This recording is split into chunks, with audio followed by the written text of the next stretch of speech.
Hi. So we have seen that a fiber dispersion measurement earlier. So in which we say that a time measurement technique and this particular fiber measurement time domain measurement technique. So that is used to measure for the intermodal dispersion. So now the technique to use for the intramodal dispersion and a chromatic dispersion, that is again important. So we can use to measure those using this particular technique there. So if we consider that a given particular fiber, so that is a single mode fiber, in that case, so we consider that, so that about a intramodal dispersion and a achromatic dispersion there. So that dispersion, that is intermodal dispersion for the multimode fiber, that is different, and intramodal dispersion, that is for the single mode fiber, is different here. So intermodal for a multimode fiber, intramodal for the single mode fiber. Now this experimental setup arrangement here, that is used for the measurement of a intramodal, or you can say a chromatic dispersion there.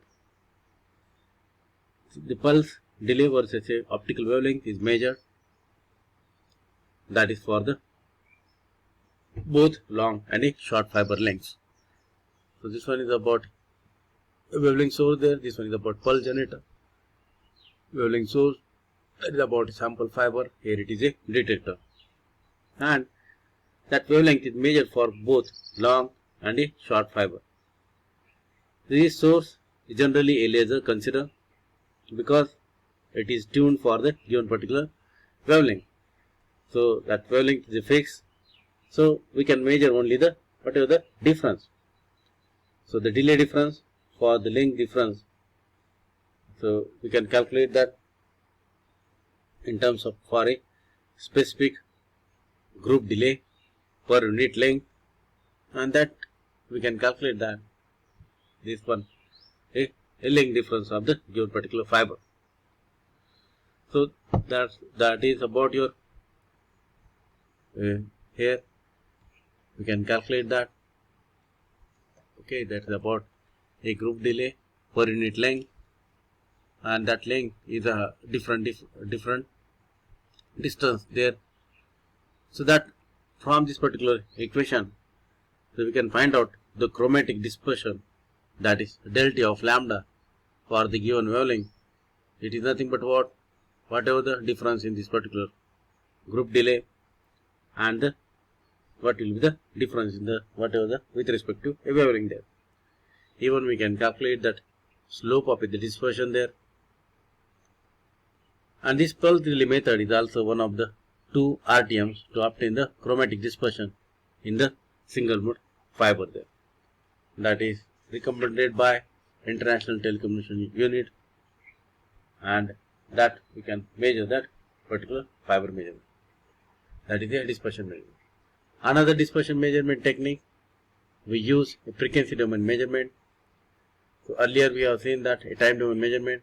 Now it is about the frequency domain measurement, and that method is required that use how your fiber is responding for the given particular frequency there. So we can consider that a frequency response of a given particular fiber. So this one is about the experimental setup for making the fiber dispersion measurement in the frequency domain using a pulsed laser source. This one is about a pulse driving circuit where the pulse is propagating using the medium of a laser, then variable diaphragm. This one is about the fiber length. This one is the photodetector, and we analyze what pulse is propagating to this particular fiber. So we use a spectrum analyzer here.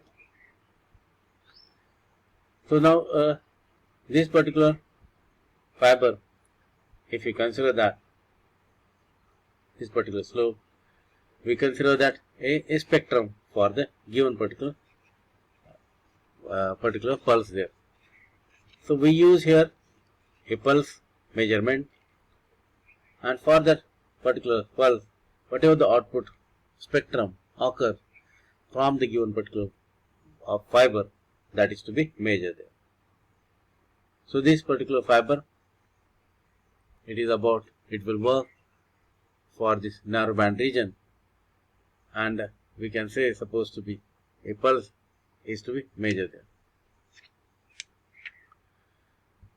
So simple. Here we can consider the equation here for the comparing that particular pulse here, h of omega, for this particular filter, particular fiber that is to be used here. Another technique is about, we can consider that a swept frequency measurement method to provide the frequency dispersion there.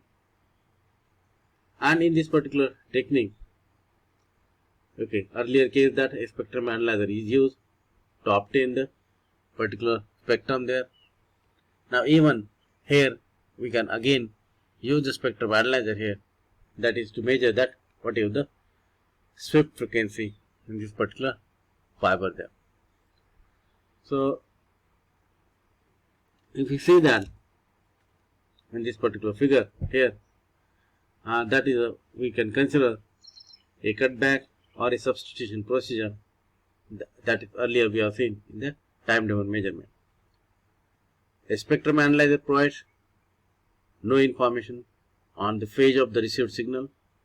So because generally it is providing the information of the amplitude and the frequency there, that's why it doesn't providing the information of the phase. So that's why a vector voltmeter or a network analyzer is used that will measure a frequency as well as the phase information of the signal there. So this intramodal or a chromatic dispersion for a single mode fiber, that is used to measure the frequency domain measurement technique. So this one is about a setup here that is used for the measurement of this particular dispersion there.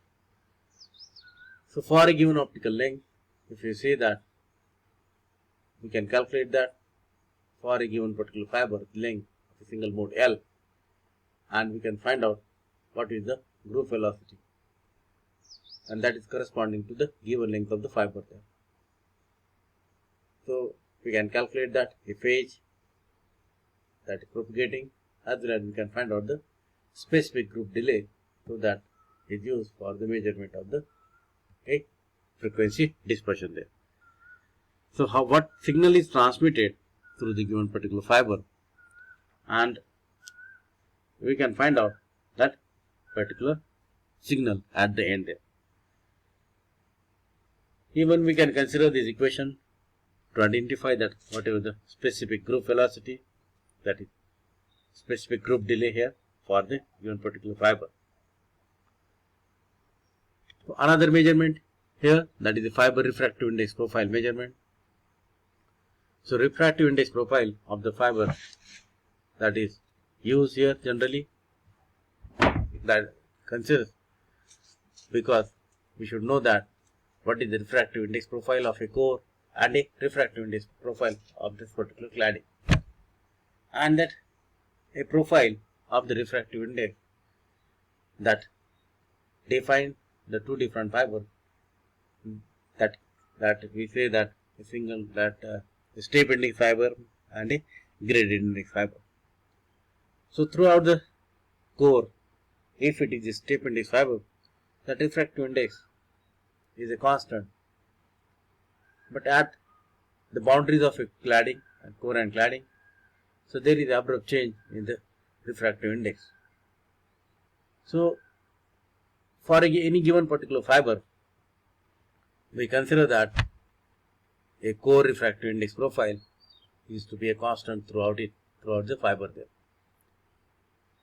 That is about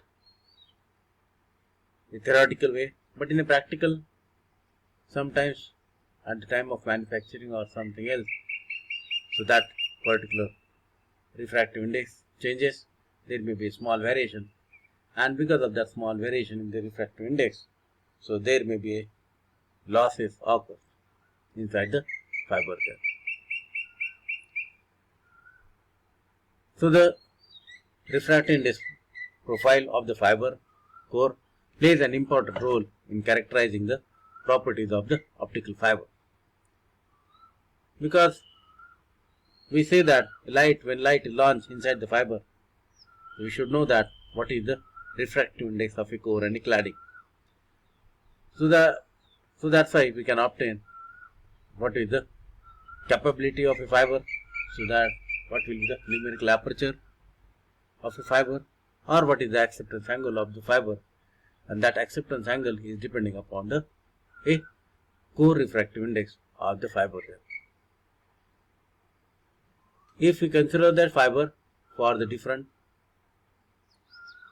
modes, so then a refractive index profile comes in the picture there. So we use what is the technique to measure this particular refractive index of the given fiber here. So there are the different methods to measure the refractive index profile, and that different measurement technique, they have different advantages and disadvantages there.